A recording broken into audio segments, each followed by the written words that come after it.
अस्सलाम वालेकुम नाज़रीन, बंडी टीवी में हम आपको खुशामदीद कहते हैं। जैसा कि आप जानते हैं, हम रोज़ाना आपके लिए कोई ना कोई मालूमाती वीडियो लेकर आते हैं।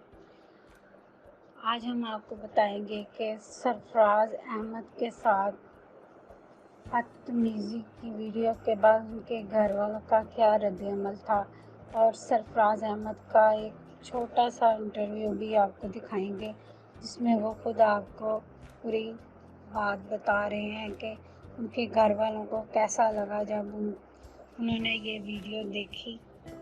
दुख होता है कि जब आप इस तरह से कुछ देखते हैं कि इतने चाहने वाले फैंस हैं लेकिन फिर आपको आके इस तरह से रिएक्ट करें। देखिए, ऑब्वियसली बहुत ज़्यादा हर्ट हुआ था। ऐसा नहीं है क्योंकि वो वाक़या जो है वो 2 दिन पहले का था, क्योंकि वो मैच से 1 दिन पहले वीडियो आई थी, तो वो चीज़ मेरे ज़हन में थी, लेकिन उस चीज़ को मैं शायद भूल गया था। मैंने बोला शायद वो इस चीज़ को नहीं करेगा। क्यों?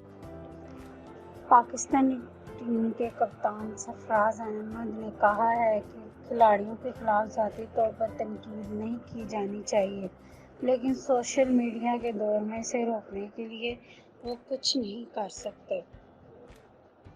इंडिया के खिलाफ वर्ल्ड कप में 79 रन से मैच हारने के बाद पाकिस्तान क्रिकेट टीम को चारों तरफ से ज़बरदस्त तनकीद का सामना करना पड़ा था।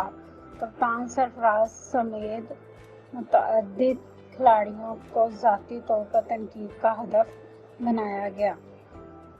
आईसीसी ने एक इंटरव्यू ट्वीट किया है, जिसमें कप्तान सरफराज ने इकरार किया कि इंडिया के खिलाफ मैच हारने के बाद जिस तरह नाकरीन का रद्द-ए-अमल सामने आया है, इससे इन्हें दुख पहुंचा है। ताहम उन्होंने क्रिकेट शौकीन का शुक्रिया भी अदा किया है। उन्होंने टीम का हौसला बढ़ाया।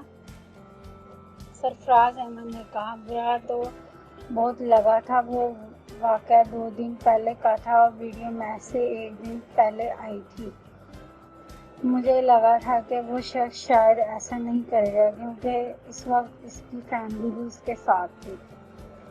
इसके ख़ानदान वालों में से एक ने मुझसे आकर माफ़ी मांगी थी। मुझे अपने लिए नहीं, लेकिन मेरे बेटा साथ है, उसके लिए बुरा महसूस हुआ।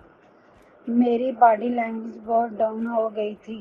खुद पर काबू पाने के बारे में उन्होंने बताया कि गुस्सा तो मुझे बहुत आया, लेकिन इस वक्त अगर मैं इससे लड़ाई करता तो मेरी असलियत लोगों के सामने नहीं आती और मेरी मनफी बातें ही दिखाई देती। मैंने खामोश रहना बेहतर समझा और सब कुछ अल्लाह पे छोड़ दिया। जब ये वीडियो सामने आई तो तमाम लोग मेरी हिमायत में खड़े हो गए। घर वालों ने जब ये वीडियो देखी तो उन्होंने कहा कि ये गलत है। जहाँ तक सवाल मेरी अहलिया का है, जब मैं कमरे में गया तो वो रो रही थी। मैंने इससे कहा कि ये सिर्फ एक वीडियो है, लोग हमारे चेहरे पर भी न जाने क्या क्या कहते हैं। ये तमाम चीज़ें तो ज़िंदगी का हिस्सा हैं। सरफराज ने कबूल किया कि बुरी कारकर्दगी के बाद शौकीन का गुस्सा होना लाजमी है। उन्होंने कहा, जब हम जीतते हैं तो वो हमें सर पर भी बिठाते हैं और हारते हैं तो इनका गुस्सा भी जायज़ है। ताहम पाकिस्तान टीम की न्यूजीलैंड के खिलाफ जीत के बाद शोएब अख्तर ने अपनी टीम के खिलाड़ियों को टाइगर कहा है।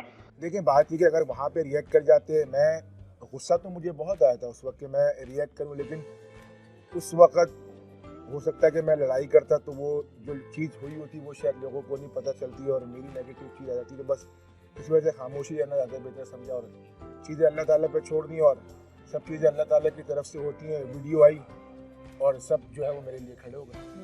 अच्छा, what about your family in this period? उन्होंने आपको क्या मैसेज दिया है, आपकी वाइफ ने, और your parents back home? How to get through this? देखिए, वाइफ का तो हुआ ये था कि जब ये वीडियो आई तो जब रूम में गया था तो वो तो बैठ के रो रही थी। मैं बोला, तुम्हें क्या हो गया? ये तो एक वीडियो आई है, ऐसी तो बहुत सी बातें हम सुनते रहते हैं। लोग तो ये तो वीडियो में लोगों ने कहा है, लोग तो हमारे मुंह में पता नहीं क्या क्या कह के जाते हैं। तो इससे ऐसी कोई बात नहीं है, आप हिम्मत करो। ये सब चीज़ें तो लाइफ का हिस्सा है। जब बुरा करेंगे तो ये सब चीज़ें भी सहनी पड़ेंगी। तो नाज़रीन, आपको हमारी ये वीडियो कैसी लगी? हमें कमेंट में अपनी राय से आगाह ज़रूर कीजिएगा। हमारी वीडियो को अपने दोस्त अहबाब के साथ शेयर कीजिएगा। वीडियो देखने का शुक्रिया। अल्लाह हाफ़िज़।